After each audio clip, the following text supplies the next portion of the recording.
Hare Krishna.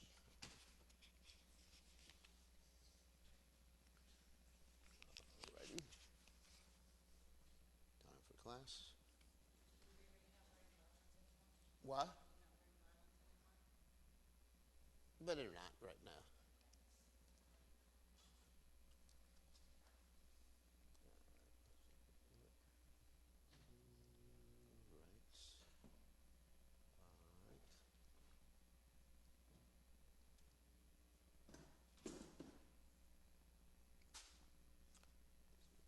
Tricky.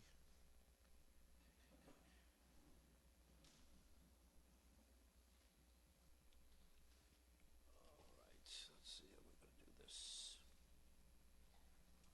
1 second. Alrighty.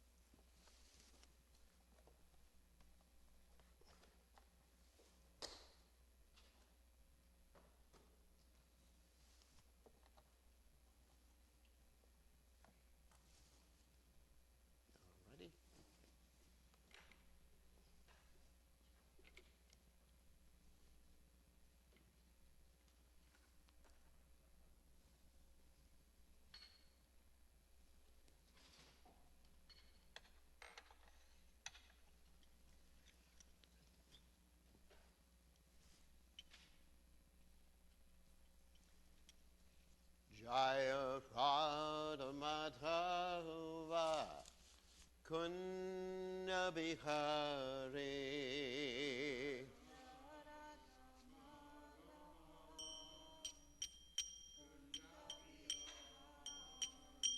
Jai Hurad Umadhava Kunya Bihari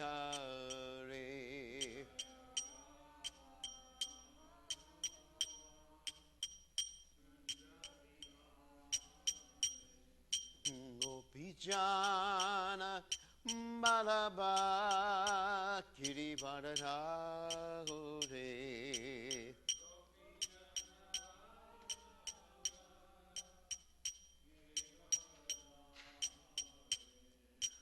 Gopidana Palaba Kirivardhare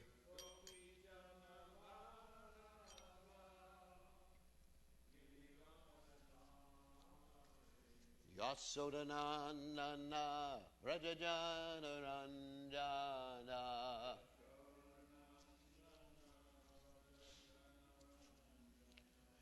Yasodanandana Rajajana Ranjana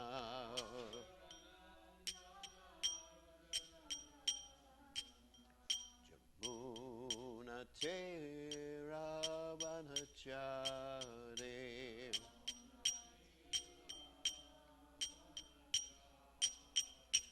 Yamuna Tera Vanachare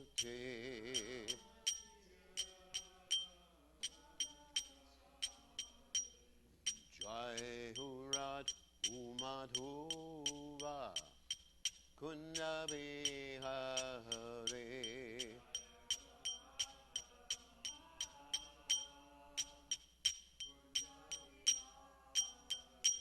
Jai Hurat Umadhuva Kunya Bihare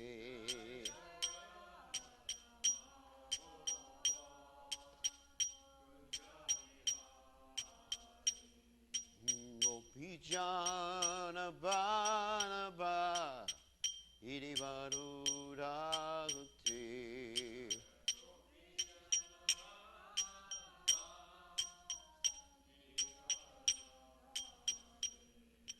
Gopidana Balaba Irivarudagute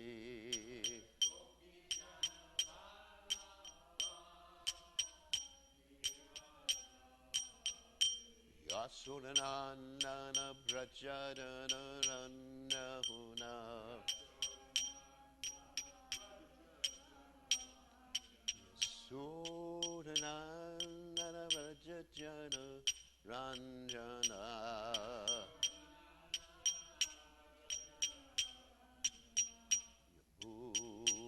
Ravanachare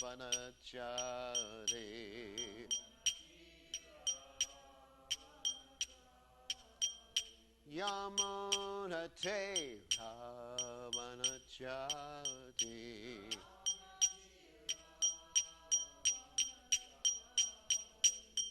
Jai Hurad Umadhuva Kunya Bihare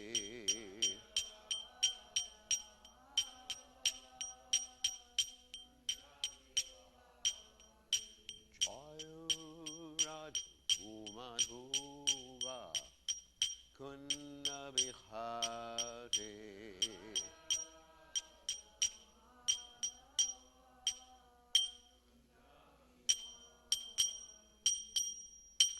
Jai Om Vishnupad Paramahamsa Paravatikacharya also Teta Satashi Shimad His Divine Grace Sabaya Chadanada Bhaktivedanta Goswami Srila Prabhupada Ki Jai ISKCON Founder Acharya Srila Prabhupada Ki Jai Ananta Koti Vaishnav Vrendi Ki Jai Namacharya Shri Thakur Ki Jai Param Se Kaho Shri Krishna Chaitanya Prabhu Nityananda Shri Advaita Gadadha Shivasati Gaur Bhaktivinoda Ki Jai Shri Shri Radhakrishna Gopika Sayam Kund Radhakunda Giri Govardhan Ki Jai Vrindavanam Ki Jai Maturadam Ki Jai Jagannath Swami Ki Jai Yamudamai Ki Jai Shrimati Tulasi Devi Ki Jai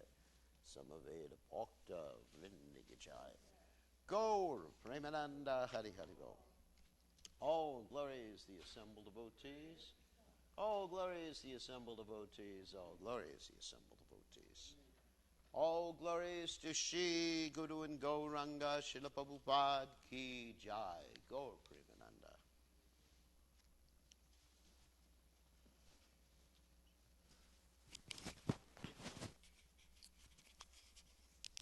So, reading from Srimad Bhagavatam, 10th canto, 16th chapter, text 36. Om Namo Bhagavate Vasudevaya.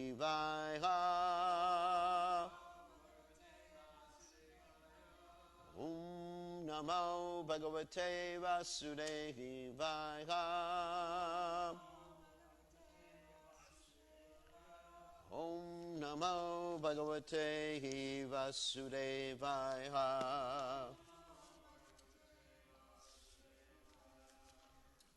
Kasyanubhavo Asya Na Deva Vidmahe Bhavangri Renu Sparashadikaraha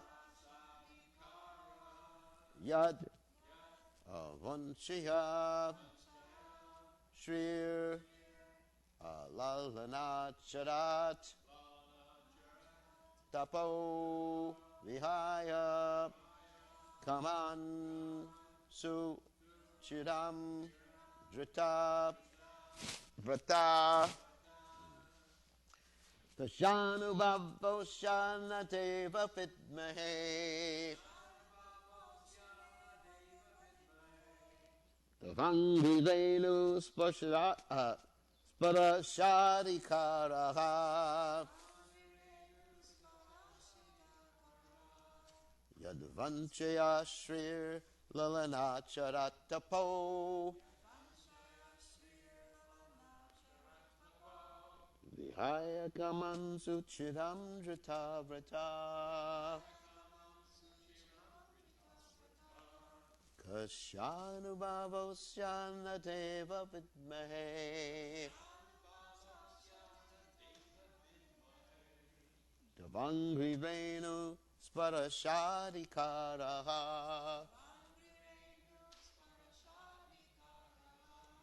Yadvanchya Shrir Lalanacharatapo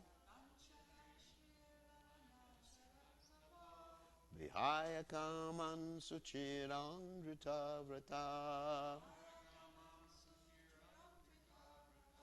Kashanubhavasyana deva vidmahe Kavangri venus parashadi karaha Yadvanjya shrir lalana charatapo Vihaya kaman suchirandrita vrata. Okay.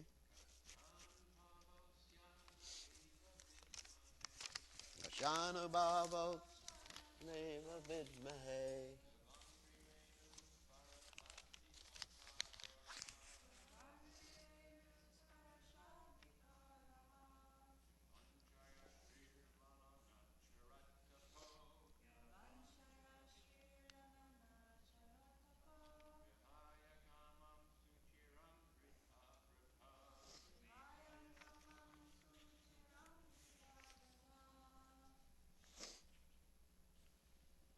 Anyone else?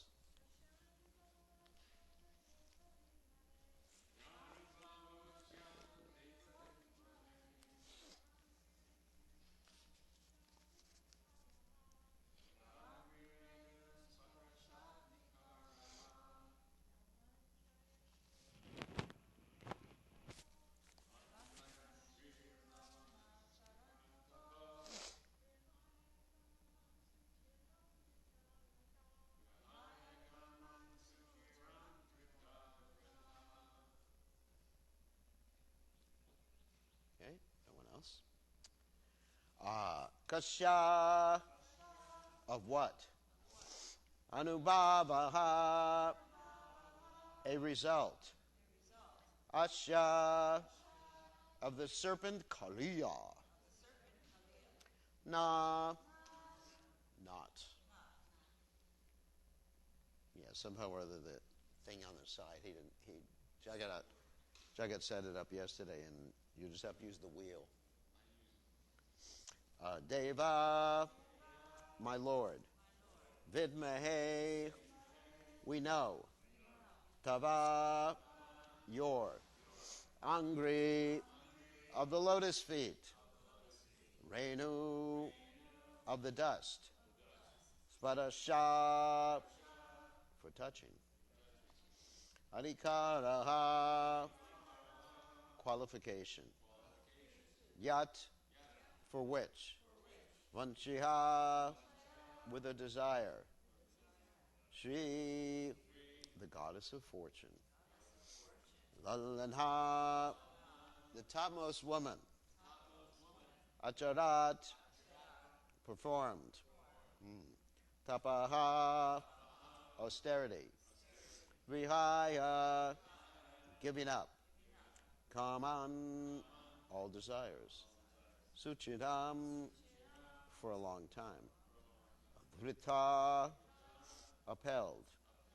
Vrita, or vow. So, translation. O Lord, we do not know how the serpent Kaliya has attained this great opportunity of being touched by the dust of your lotus feet.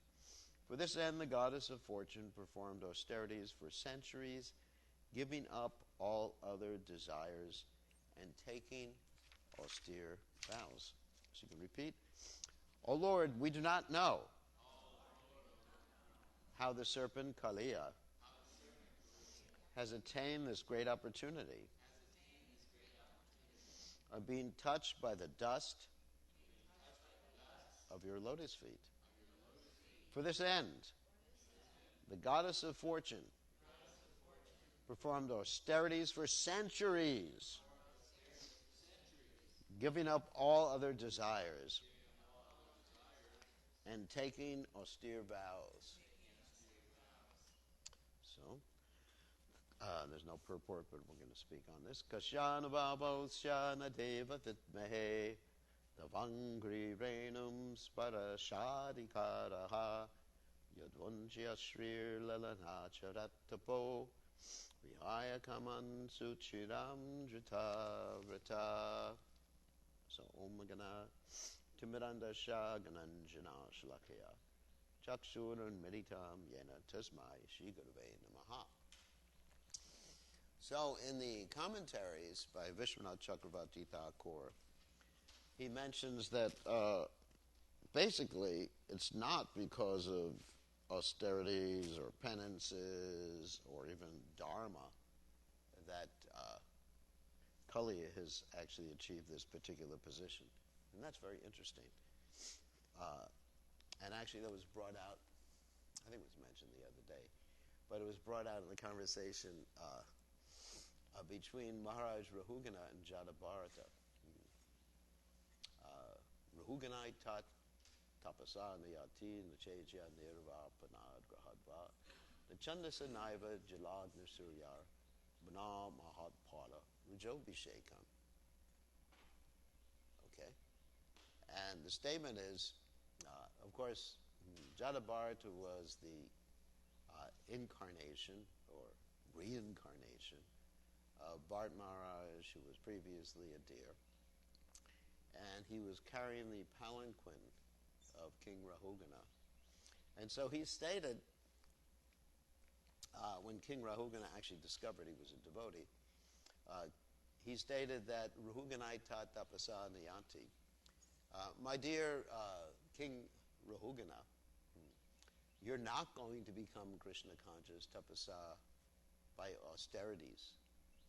And I was listening to a memory of Srila Prabhupada's, of Prabhupada's disciples, where it was actually quite interesting. Because the devotees, there were 3 or 4 sannyasis in Mayapur who were undergoing this Chaturmasha vow. And they had beards and they were sitting down and chanting and everything like that.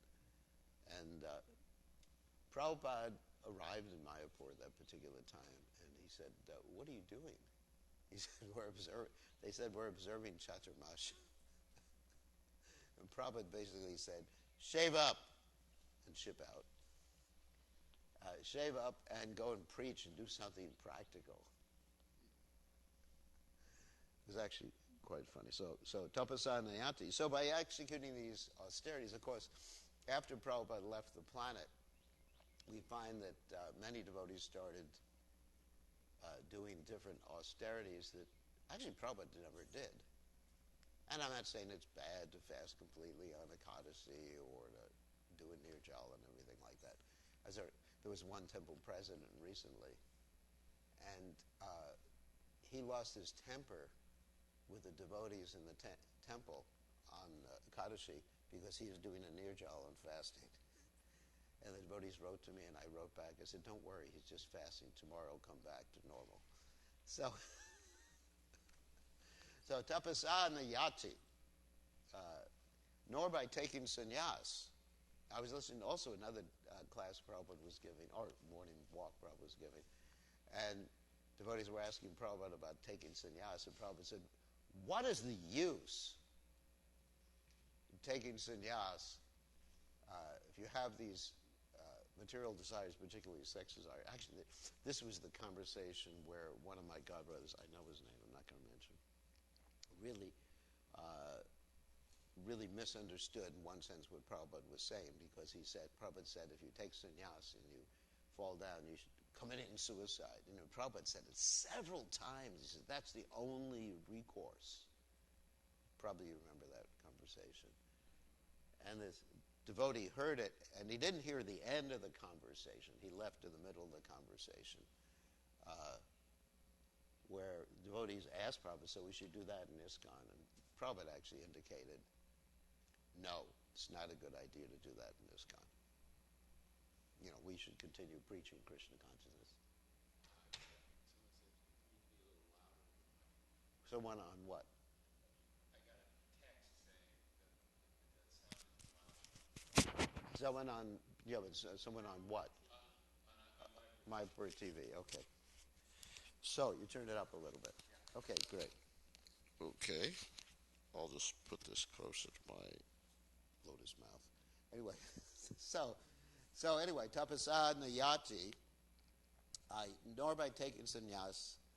And the verse goes on, it says, nor by doing certain austerities, putting yourself in fire, the chandasan, naiva, jalagni, suryar, nor by putting yourself in ice cubes in the middle of the winter.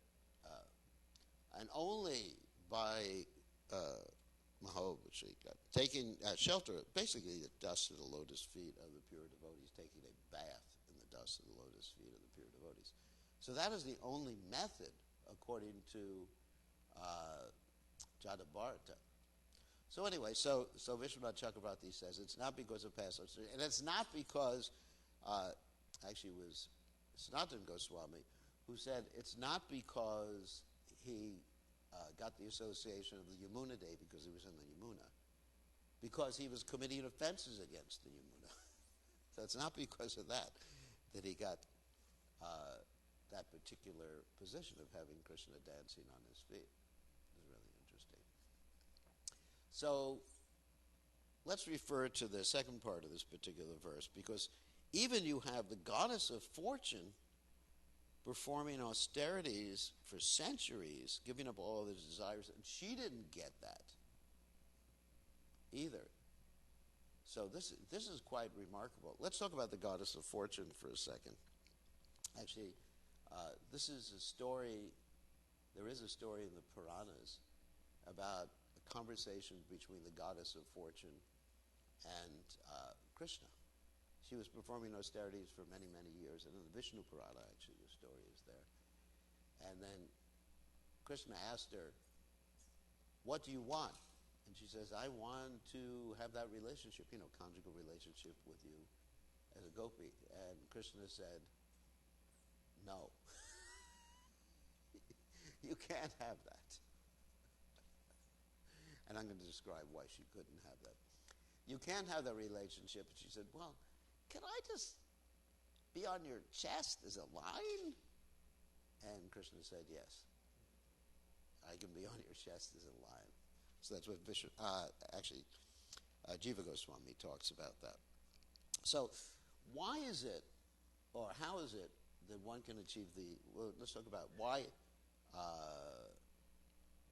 didn't Lakshmi, first of all, talk about why didn't Lakshmi achieve the position of being a gopi? And I'm going to make relate to the Chaitanya Charitamrita's discussion about this whole affair, in which Lord Chaitanya actually cites this particular verse from the Srimad Bhagavatam, 10:16-36. And we're going to read some of the verses, not the purports here. And I'm going to just read the English. Let's see. What? CC 9, Majra 9, beginning with a text 111. Sri Chaitanya Mahaprabhu here is talking to Bhattacharya.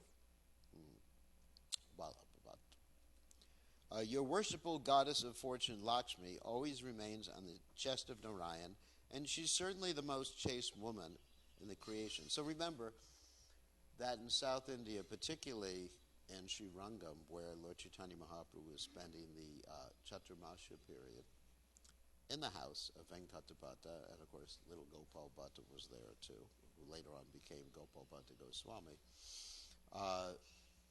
In this particular locale, they worship Lord Vishnu in the mood of awe and reverence, Lakshmi and Vishnu. So, and Venkata Bhatta is a follower of the Ramanuja Sampradaya, Ramanujacharya Sampradaya, in Srirangam. And so Lord Chaitanya is having this very friendly relationship with him, and he's teasing him. It's quite interesting. He's teasing Venkata Bhatta about the goddess of fortune, why she was not able to attain the position of a gopi. So, however, my Lord, is Lord Shri Krishna a coward boy who's engaged in tending cows? Why is it that Lakshmi, being such a chaste wife, wants to associate with my Lord? Just to associate with Krishna, Lakshmi abandoned all transcendental happiness in Vaikuntha and for a long time accepted vows and regulated principles and performed unlimited austerities. And here is Lord Chaitanya is actually quoting the same verse that we just read. Lord Chaitanya Mahaprabhu then said, "O Lord, we do not know how the serpent Kaliya attained such an opportunity to be touched by the dust of your lotus feet. Even the goddess of fortune for this end performed austerities for centuries, giving up all other desires and observing austere vows. Indeed, we do not know how the serpent Kaliya got such an opportunity." Venkatapata then said, "Lord Krishna and Lord Narayan are one and the same, but the pastimes of Krishna are more relishable due to their sportive nature. Since Krishna and Narayan are the same personality, Lakshmi's association with Krishna does not break her vow of chastity.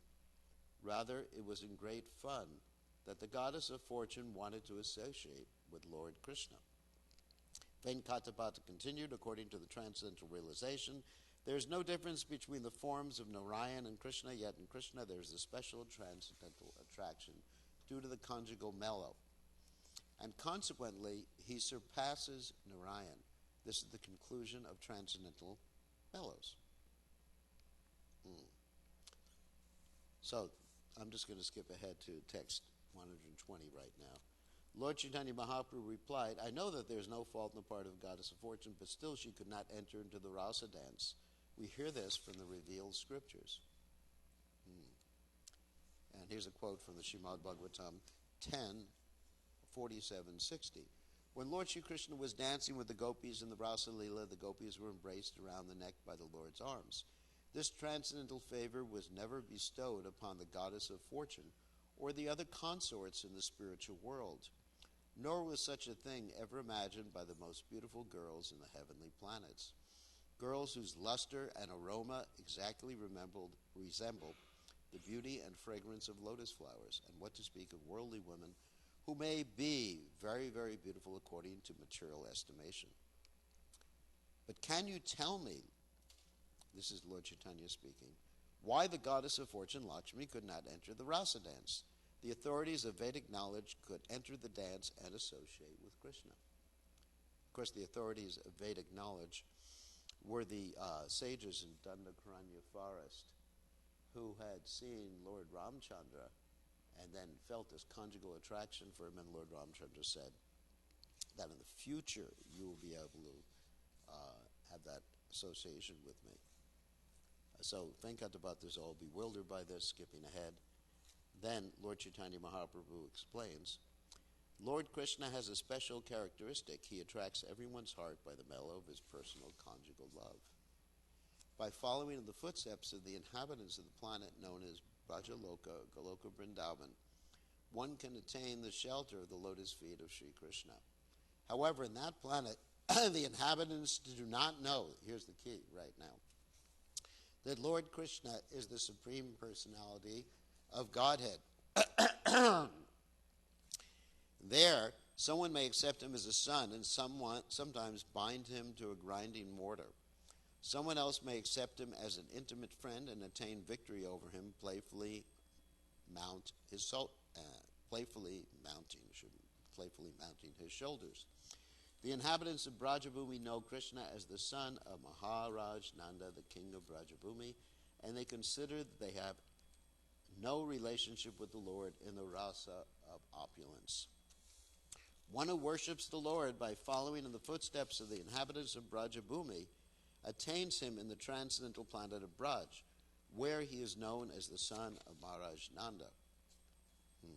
Chaitanya Mahaprabhu then quoted, "The Supreme Personality of Godhead Krishna, the son of Mother Yashoda, is accessible to those devotees engaged in spontaneous loving service, but he is not as easily accessible to mental speculators, to those striving for self-realization by severe austerities and penances, or to those who consider the body the same as the self. The authorities in the Vedic literature were known as the Shruti Ganas, worshipped Lord Krishna in the ecstasy of the gopis and followed in their footsteps." There's another key right there. Remember, there's two keys we gave so far. One is you cannot have knowledge of Krishna as God. And second one is you have to follow in the footsteps of the gopis. There's two. Of course, you may say, I have knowledge of Krishna's God. And I got Prabhupada knowledge of Krishna. Well, you have to forget that knowledge when you're entering into the pastimes of Krishna. But for preaching, yes, you can accept that knowledge. And of course, Sambandha Gyan is very, very important to remain fixed in Krishna consciousness. So we're talking about devotees on a higher level of Krishna consciousness than or my good self or my bad self. The personified authorities in the Vedic hymns acquired bodies like those of the gopis and took birth in Brajabhumi. In those bodies, they were allowed to enter into the Lord's Rasa Leela dance. Lord Krishna belongs to the cowherd community, and the gopis are the dearmost lovers of Krishna. Although the wives of the denizens of the heavenly planets are most opulent within the material world, neither they nor any other women in the material universe can acquire Krishna's association. The goddess of fortune, Lakshmi, wanted to enjoy Krishna and at the same time retain her spiritual body in the form of Lakshmi. However, she did not follow in the footsteps of the gopis in her worship of Krishna. So Vyasadeva, the supreme authority on Vedic literature, composed the verse beginning Nayam Fukhapo Bhagavan, because no one can enter into the rasa dance in anybody other than a gopi. Of course, here we're talking about gopis, and Kaliya is definitely not a gopi. But it's an indication of the mood that's required in order to enter Vrindavan. So, anyway, that's the last reference. And so, in other words, as pointed out, now we're going to read from the Bhagavad Gita that also corroborates this particular point of exclusive devotion to Krishna, where Prabhupada reveals his mood as a Brajavasi, having exclusive devotion to the form of Krishna in Vrindavan. And there's actually two purports to two verses in the Bhagavad Gita that illustrate this point, that Prabhupada's mood actually comes out. One purport is the 9th chapter, 13th verse of Bhagavad Gita, the last paragraph here, where Prabhupada says, the Mahatma does not divert his attention to anything outside Krishna because he knows perfectly well that Krishna is the original supreme person, the cause of all causes.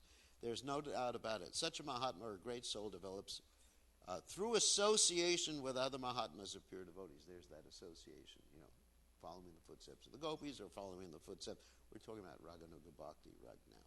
Following in the footsteps of Mother Yashoda or one of the devotees in parental relationship, or even Rohini in Vrindavan. Following in the footsteps of Subal, if one's a cowherd boy or whatever. Pure devotees are not even attracted by Krishna's other features, such as four-armed Mahavishnu. It's an interesting statement that Prabhupada gives here, because there are pure devotees of Lakshmi Narayan.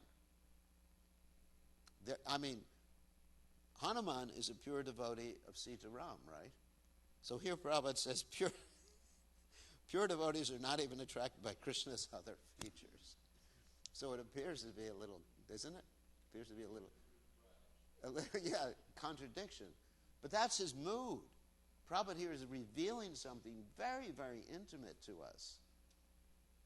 So one has to really unpack that statement, because you do find pure devotees attracted to other features of the Supreme Personality of Godhead. They are simply attracted to the two-armed form of Krishna. They are not attracted to other features of Krishna, nor are they concerned with any form of demigod, obviously, or a human being. They meditate only upon Krishna in Krishna consciousness. They are always engaged in the unswerving service of the Lord in Krishna consciousness. Quite an interesting. And there's a similar purport in the 18th chapter, text 65, the purport, where Prabhupada says pretty much the same thing. Let's see, we go. It's also the last paragraph in that purport, where Prabhupada says, These words stress that one should concentrate his mind upon Krishna, the very form with two hands carrying a flute. Now it's interesting, in the previous paragraph, Prabhupada talks about following the path of Arjuna. And, there's a contradiction there.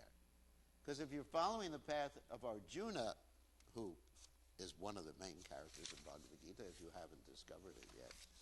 So if you're following the path of Arjuna, you're not going to concentrate on Krishna playing a flute. You're going to concentrate on Krishna as, Parthasarathi, the driver of the chariot, right? So here, it's so interesting how Prabhupada's bhav, his mood, comes out here in the purport. So let me continue. Let me read the previous part of the previous paragraph. Everyone who follows the path of Arjuna can become a dear friend to Krishna and obtain the same perfection as Arjuna. Then Prabhupada says, these words stress that one should concentrate his mind upon Krishna, the very form with two hands carrying a flute.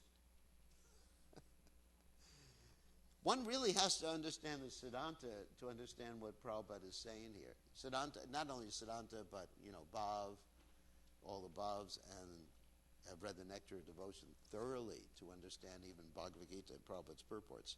The bluish boy with a beautiful face and a peacock feathers in his hair. There are descriptions of Krishna found in the Brahma Samhita, the literatures. Here Prabhupada again starts to show his exclusive devotion to Krishna. One should fix his mind on this original form of Godhead, Krishna. One should not even divert his attention to other forms of the Lord.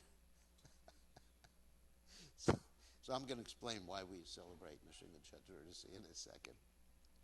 The Lord has multi-forms as Vishnu, Narayan, Rama, Varaha, etc. But a devotee should concentrate his mind on the form that was present before Arjuna. So here Prabhupada is going back and forth. Form present before Arjuna, which is not Brajendra Nandana. It's interesting, isn't it? It's not Brajendra Nandana. And then Prabhupada's talking about Krishna Vrindavan playing a flute. Concentrate. So these are like Prabhupada said, the purports are his ecstatic manifestations of his ecstasies. It's more than just philosophy. It's a manifestation of Prabhupada's ecstasy. That's why Prabhupada said that purports are more important than the verses, because you can understand so much by unpacking these purports. Concentration of the mind on the form of Krishna constitutes the most confidential part of knowledge, and this is disclosed to Arjuna because Arjuna is the most dear friend of Krishna. So, now we're going to try to explain why we celebrate. Whoops, there goes one of my internet connections. Okay. Why we celebrate Nrsimha Chaturdashi, or Vamana's appearance day, or all the various incarnations. And I think it's very easy to explain, because Jayadeva Goswami has done that for us in the Gita Govinda. Gita Govinda is a very intimate work. Yet Jayadeva Goswami has encapsulated or mentioned the Dasha avatars in the Gita Govinda, in the famous Dasha avatar slokas, Keshava-drita, Narahari Rupa, Keshava-drita, Kurma Shurira, Haladara Rupa, and at the end of each verse, it's Keshava-drita, Narahari Rupa. O Krishna, Keshava. Keshava refers to Krishna with, long, beautiful black hair. Anyway, there's other descriptions of or analyses of the word Keshava. Anyway, so he says, Krishna, you are doing this. So when a pure devotee of Krishna in Vrindavan worships Lord Nrsingadev, he is actually seeing Krishna in Vrindavan doing all these different, not in Vrindavan, obviously, but the Krishna in Vrindavan who is doing all these various activities. And I can refer to the famous pastime which we referred to before of the Chaturbhuja pastime of Krishna in Vrindavan. One time Krishna was hiding from the gopis and exhibiting himself as the four-armed Narayan form. And the gopis were simply interested in finding Krishna. Of course, they did offer obeisances to Narayan. They did know that Narayan was God. But they were simply asking Narayan. They weren't attracted to that form. They were simply asking Narayan, where is Krishna? And Radharani, as we know, when she came upon Krishna in that particular form, by dint of her great devotion, Mahabhav, then Krishna's extra two arms disappeared, and Krishna kept trying to manifest them again, and they kept disappearing. So, in other words, one has to have exclusive. The point made by the acharyas is one has to have exclusive devotion for Krishna in Vrindavan, and see all the other incarnations of the Supreme Personality of Godhead as Krishna in Vrindavan, or not in Vrindavan, but the Krishna in Vrindavan, coming out and doing a lot of interesting things. And the gopis were aware of that. That's mentioned in the Srimad Bhagavatam, that the gopis were aware that Krishna did things. I mean, they criticized Krishna, for example, for, in his incarnation as Lord Ram, and of course there was Lakshman there, for mistreating Surpanaka. You understand? For mistreating Surpanaka. So in other words, they were aware that Krishna does these other things, but their exclusive devotion was for Krishna. They didn't see the incarnations of Krishna as separate from Krishna. So that was the whole point, exclusive devotion. Whereas Lakshmi didn't have that exclusive devotion for Krishna. She wanted to maintain her body as Lakshmi. The body of Lakshmi is the relationship with Narayan. And, she still wanted to worship in awe and reverence. So one asked, and she didn't want to, described here, follow in the footsteps or